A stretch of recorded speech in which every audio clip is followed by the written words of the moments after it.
Good morning. आज मैं आपको मुग़ल कला का शाहजहाँ कालीन चित्रकला पढ़ाने जा रही हूँ।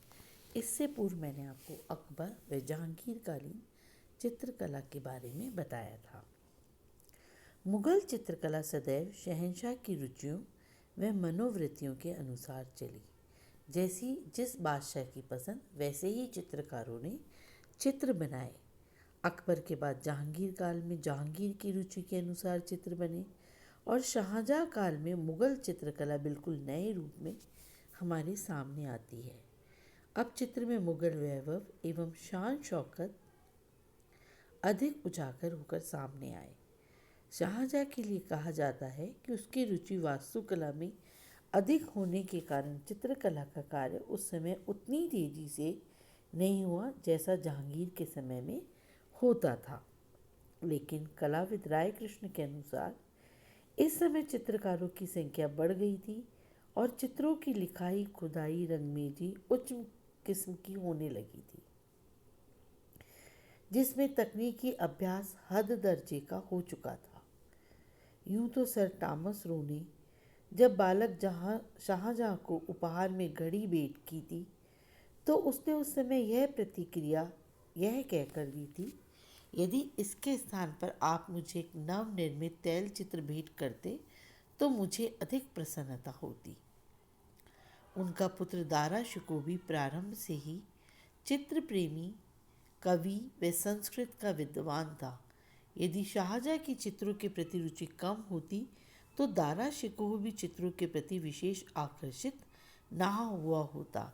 ऐसा इसलिए भी कहा जाता है क्योंकि शाहजहाँ ने बहुत सारे वास्तु भवनों का निर्माण कराया जो कि उसके काल में अत्यंत प्रसिद्ध हुए और उसका वास्तु के प्रति अधिक रुचि थी, इसलिए इस प्रकार की बातें कही जा सकती है। लेकिन ऐसा नहीं था, उनके समय में चित्र भी उतने ही वैभवपूर्ण तरीके से बने। शाहजहाँ भी अपने पिता के समान पोथी खाने में बैठकर पुस्तकों में टिप्पणियाँ लिखा करता था। मुमताज़ के प्रेम ने उन्हें भवन निर्माण की ओर प्रेरित किया तथा चित्रकारी वाली उनकी रुचि भवनों में बने पत्थरों के कलात्मक जोड़ व मोजाइक एवं बेल बूटों में उभर कर सामने आई है। 1657 ईस्वी की चित्रित प्रति शाहनामा शाहजहाँ कालीन सर्वोत्तम कृतियों में से एक मानी जाती है।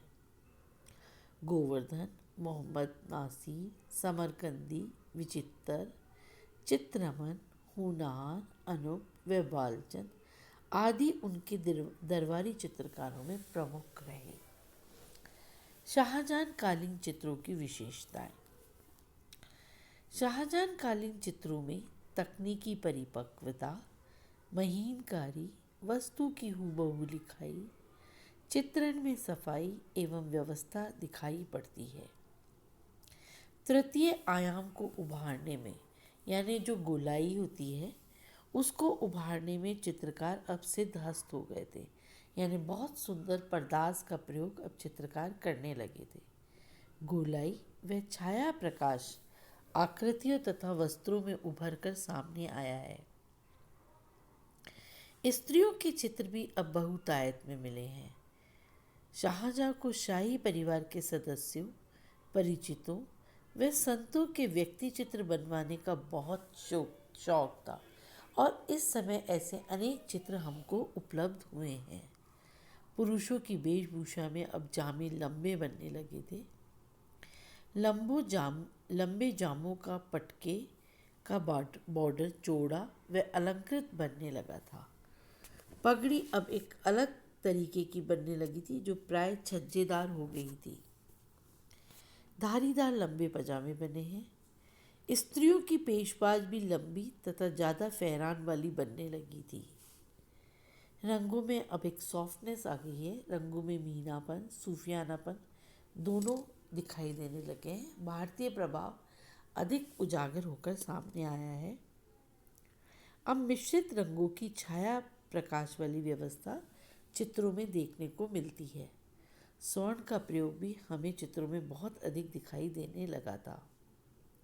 शाह कलम वाले चित्र भी फैशन में आने लगे थे। शाह कलम कहते हैं जिसमें एक ही कलर से, यानी जैसे ब्लैक लिया है या जैसे ब्राउन लिया है, उसी से संपूर्ण चित्र को बना देना और उसी रंग से सारी शेड्स को लगाना। इस कलम के चित्रों में सब सच्ची टिपाई से पहले लिखाई के ऊपर फिटकरी मिले अंडे या सरेस का एक हल्का स्तर दे दिया जाता था। शाही की सच्ची टिपाई के बाद उसी से तैयारी भी दिखाते थे। बालों को भी काली शाही की रेखाओं से ही दिखाया जाता था। यहाँ पर यह किया जाता था कि संपूर्ण चित्र तो काली शाही की रेखाओं से ही बनता था, लेकिन होठ, आँख व गाल पर हल्की सी नारंगी रंग की या हिरमिची रंग की रंगत दे दी जाती थी। स्वर्ण का प्रयोग भी कर दिया जाता था। इस समय की छवि भी बड़ी प्रसिद्ध रही। छवि यानी पोर्ट्रेट चित्र या स्टडी फ्रॉम लाइफ। राज दरबार के व्यक्तियों की, हरम के स्त्रियों की, कवियों की, गायकों की आदि सभी की छवियाँ बड़ी संख्या में बनने लगी थी। शाहनामा, बादशाहनामा की प्रतियां, यवन सुंदरियों के चित्र, रंग महल व विलासिता के चित्र, संतों के चित्र, दरबार के चित्र, यात्राओं के चित्र इस समय के चित्रकारों को बड़े प्रिय थे। हाशिए चित्रों में अब चौड़े बनने लगे थे। हाशिए यानी बॉर्डर, तथा उनमें आकृतियां भी सज धज के आने लगी थी। यानी बॉर्डर जो बनते थे वही एक छोटे मोटे चित्र होने लगे थे। बयाज यानी बुक कवर भी आकर्षण युक्त बनाए जाने लगे थे। इस प्रकार जो चित्रगत विशेषताएं जहांगीर ने तय की थी वह अब बढ़ चढ़कर दरबारी दबदबे के साथ अधिक उजागर होने लगी। शाहजहाँ के पश्चात मुगल चित्रकला का पतन होने लगा था। दारा, औरंगजेब, शुजा व मुराद, ये जो शाहजहाँ के चारों पुत्र थे, ये गद्दी के लिए इनमें हृदय विदारक युद्ध हुए और ये चारों केवल इसी में लगे रहे। इन सब पर विजय पाकर औरंगजेब मुगल सल्तनत की गद्दी पर विराजमान हुए। औरंगजेब पक्के मुसलमान थे जिन्हें चित्रकला से सख्त नफरत थी। इस प्रकार मुगल चित्रकला मुगल सल्तनत के साथ उदित हुई और ढलते मुगल सल्तनत के साथ ढल गई। ऐसी ढली कि फिर उसका सुबह नहीं हो पाई और ये धीरे धीरे मृत प्राय हो गई, समाप्त हो गई। अगले अध्याय में हम सामान्य मुगल विशेषताओं के साथ मुगल कालीन चित्रकला का समाप्त करेंगे। धन्यवाद।